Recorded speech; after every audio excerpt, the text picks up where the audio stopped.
is Keith Schreier, and you're watching PBA Draft Room. Napapansin po namin na 88% ng aming viewers ay di pa nakasubscribe. Kaya kung nagustuhan nyo naman po yung video, bilang tulong lang sa aming channel, ay hinihiling lang po namin na pakipindot ang like, subscribe button at notification bell. Maraming salamat mga ka-Draft Room! Welcome back po mga ka-Draft Room. Nasa kalagitnaan na tayo ng PBA Finals, kaya halos isang buwan na lang ay magsisimula na ang PBA Draft. At for sure ay may mga field foreigners, overseas players at graduating NCAA prospects ang pwedeng biglang sumali na sa 2025 draft. Pero bago natin simulan ang list, ay ipapakita muna namin ang mga muntik ng nakapasok sa ating top 60. Sa rank 60 ay 6'3", small forward na si Eli Ramos. Sa rank 59 ay 6' shooting guard na si Migs Pangilinan.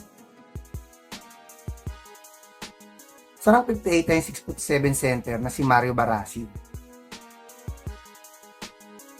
Sa rank 57 ay 6'4" small forward na si Chase Lane. Sa rank 56 ay 6'4" small forward na si Ish Cutter.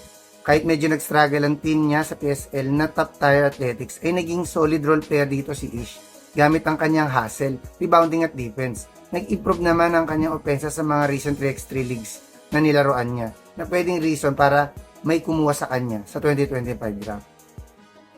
Sa rank 55 ay 6'5" power forward na si Samuel Peralta. Sa rank 54 ay 6'3" power forward na si Jopet Soriano. Sa rank 53 ay 6'3" small forward na si Kel Tolentino. Sa rank 52 ay 6'3" small forward na si Jen Calisay. Sa rank 51 ay ang 5'8" point guard na si AJ Royo. Sa rank 50 ay 6'1" shooting guard na si Joshua Yero. Sa rank 49 ay ang 5'11" point guard na si Royce Alporque. Talagang na-maximize ni Royce ang kanyang final UAAP year dahil bilang main point guard ay naging steady scorer siya ng tama raws. Naipakita niya rin sa kanyang final season ang pagiging clutch. Dala-dala niya pa din ang laro niya ngayon sa MPBL para sa team ng contender na San Juan. At most likely ay mapick na siya sa 4th round o kahit sa 3rd round pa. Sa rank 48 ay 6'9" center na si Ladis Lepanan. Sa rank 47 ay 6'4" power forward na si JM Bravo. Sa last NCAA season ay naipakita ni JM na isa siya sa pinaka-versatile big man para sa Pirates dahil sa kanyang reliable inside and outside game. Most likely ay makuha na siya sa 3rd round. Pero may possibility din na mapick siya sa late 2nd round. Sa rank 46 ay 6'4" small forward na si Kobe Mone. Sa rank 45 ay 6'3" small forward na si Jack Dumont. Sa rank 44 ay 6'3" shooting guard na si Patrick Liu. Sa rank 43 ay 6'5" power forward na si RJ Minerva. Sa rank 42 ay 6'4" small forward na si Ethan Gala. Sa rank 41 ay 6'6" center na si Paul Turco. Sa rank 40 ay 6'5" power forward na si Rodel Gravera. Sa rank 39 ay 6'5" power forward na si Mark Sanco. Sa rank 38 ay 6'7" center na si Dave Ando. Sa rank 37 ay 6'3" small forward na si Nat Cosejo. Sa rank 36 ay 6' shooting guard na si King Gortiza. Si King nang masasabi kong isa sa pinakamataas ang tinalon ng draft stock sa list na to. Dahil sa kanyang final season sa EAC ay talagang naging scoring machine siya. Nagpapakita pa din siya ng glimpse ng kanyang reliable scoring skills ngayon sa MPBL para sa playoff contender na Pangasinan. Sa rank 35 ay 6'5" center na si James Una. Isa talaga si James sa MPBL na maaasahan sa dirty work kahit walang bola o play na binibigay sa kanya. Halos every season naman ay maraming PBA teams ang naghahanap ng mga role player na reliable hustle, interior, defender at rebounder. Matulungan lang niya ang Zamboanga lumalim sa playoffs gamit ang kanyang defense at rebounding. Ay posible din na makuha siya sa 2nd round ng next draft. Sa rank 34 ay 6'6" center na si JL Capulong. Sa rank 33 ay yung 5'11" point guard na si Joem Sabandal. Sa rank 32 ay 6'1" shooting guard na si Gerard Wilson. Sa rank 31 ay yung 5'11" point guard na si Robin Ibe. Isa na si Robby sa mga point guards sa class na ito na may pinakamalakas na upper body strength na maaasahan talaga sa slashing. Kaya dahil sa kanyang size sa point guard spot, isama pa ang kanyang mga playoff experience sa NCAA, ay pwedeng makuha talaga siya sa second round. Sa rank 30 ay 6-foot shooting guard na si Judel Puentes. Patuloy ang pagtaas ng draft stock ni Judel dahil sa pagkakakampiyon sa PSL at pagkakakuha ng finals MVP dito. Isa na din siya sa best shooter at pinaka-PBA ready sa lista to. Na-maintain niya ang kanyang stock dahil sa pagpasok ng Quezon sa last MPBL Finals. Sa rank 29 ay 6-foot point guard na si Gab Gomez.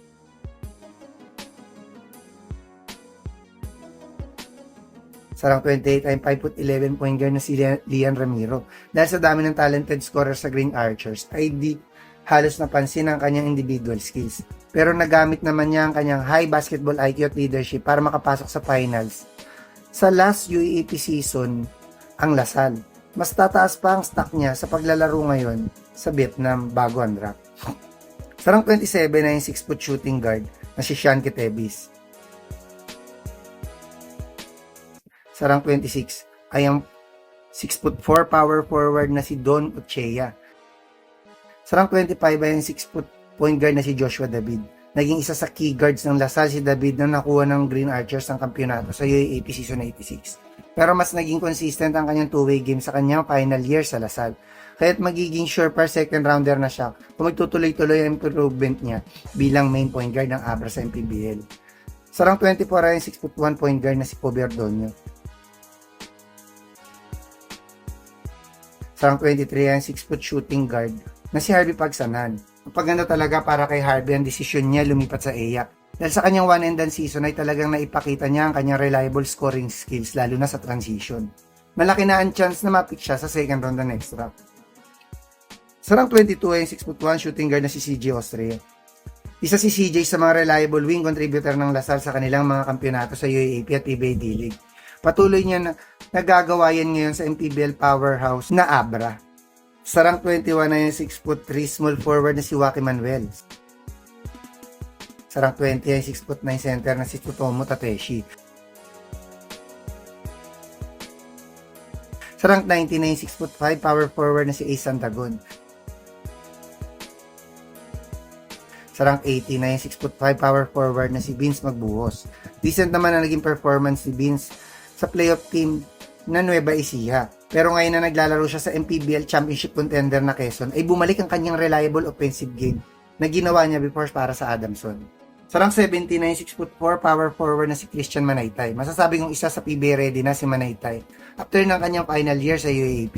Pero ngayon na nadadala niya ang kanyang post-up game sa MPBL para sa team ng Nueva Ecija, ay talagang tataas pa ang draft stock niya. Sa rank 16 ay 6'1" shooting guard na si Cassius Small Martin. Sa rank 15 ay 6'5" power forward na si Yukian Andrada. Ang mga clutch plays ni Yukian ang main reason kung bakit nakuha ng San Beda ang kampyonato sa last NCAA season. Naging efficient din siya this year sa kanyang final 4 run. Most likely ay makuha na siya sa early second round at baka nga sa late first round ng next draft. At mas magiging PBA ready na siya dahil lalaruin pa din niya ang kanyang final year sa NCAA kahit after na ng draft. Sa rank 40 na yung 5'10" point guard na si LJ Gonzalez. Talagang solid na naging final season ni LJ sa FEU dahil sa pagkakakuha niya ng Mythical 5. Pero mas tumaas ang stock niya dahil sa pagkaka-champion niya sa PSL bilang main point guard. Possible nang makuha siya sa first round kung mapagkakampiyon niya this MPBL season ng Quezon. Sa rank 30 na yung 6'7" center na si Raven Gonzalez.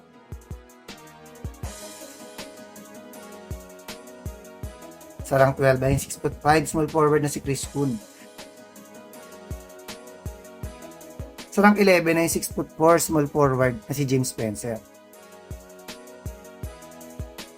Sa rank 10 ay 6'6" small forward na si DJ Penner. Bago maglaro sa Jones Cup si DJ ay medyo unknown pa siya sa mga scouts at Philippine basketball fans. Pero dahil sa paglalaro niya sa SGA ay naipakita niya ang kanyang elite two-way game at super athleticism. Kaya't dahil sasali na si DJ sa next draft, for sure ay first rounder na ito. dahil na din sa dami ng kanya experience mag-import sa mga international leagues, lalo na sa Europe. Sa rank 9 ay 6'6" power forward na si Will Gozum. Nagkaroon ng knee injury si Will, pero hindi ito hadlang para maging surefire first rounder pa din siya sa next draft.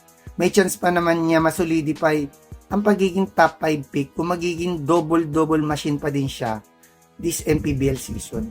Sa rank 8 ay ang 6-foot point guard na si Jason Brakeman. Isa si Jason sa mga highly touted prospects na matagal nang inaabangan pumasok sa PBA.